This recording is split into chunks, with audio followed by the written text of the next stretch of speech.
Oui, alors je suis donc Bruno Fournier, j'ai 61 ans. Je suis actuellement en maladie longue durée et je profite de cette période puisque je ne peux plus travailler, j'ai profité de cette période pour prendre des cours de généalogie à la faculté Vauban.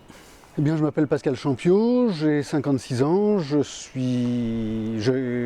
un métier, je suis officier de sapeur-pompier et je suis venu à la généalogie il y a une petite vingtaine d'années et lorsque j'ai vu sur la revue française de généalogie que l'université de Nîmes ouvrait un diplôme d'université de généalogie et recherche en histoire des familles en 2010, je me suis dit qu'habitant la région, ce serait vraiment dommage de ne pas m'y inscrire. Bonjour, je m'appelle Nathalie Mougin, j'ai 42 ans. Je travaille à l'université à Montpellier en tant que secrétaire de direction et je m'intéresse à la généalogie depuis 5-6 ans à peu près.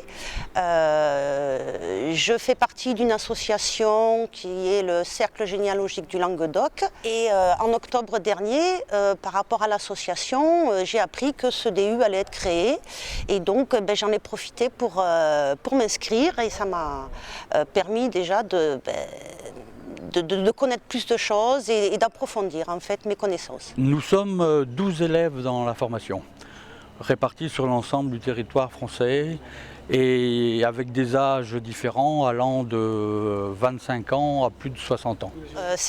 Les cours ont commencé à la mi-janvier par les cours théoriques. On a eu de l'histoire moderne, on a eu de la paléographie, de l'anthroponymie, du droit des familles et de la généalogie.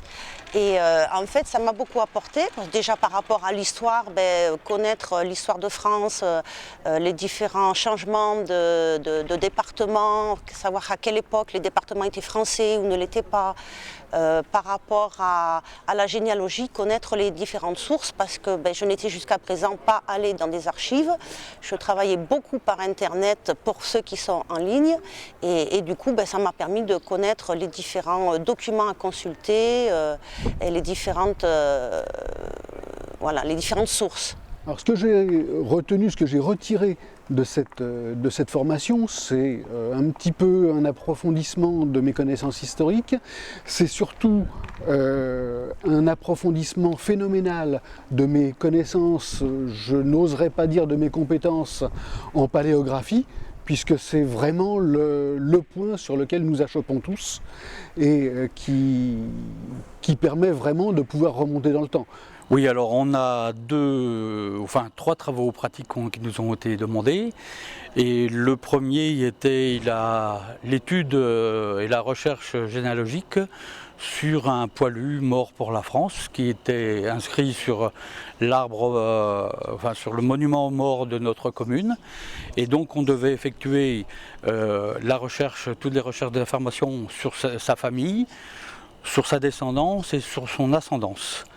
Ainsi que connaître où il avait été à l'école, etc. Enfin, il fallait faire une biographie du poilu et d'autre part établir sa généalogie jusqu'à environ 1800 et aussi, en cas du fait du décès, d'effectuer des recherches successorales pour voir quels auraient été les successeurs et avoir des démarches auprès des notaires pour trouver comment s'est passée la succession.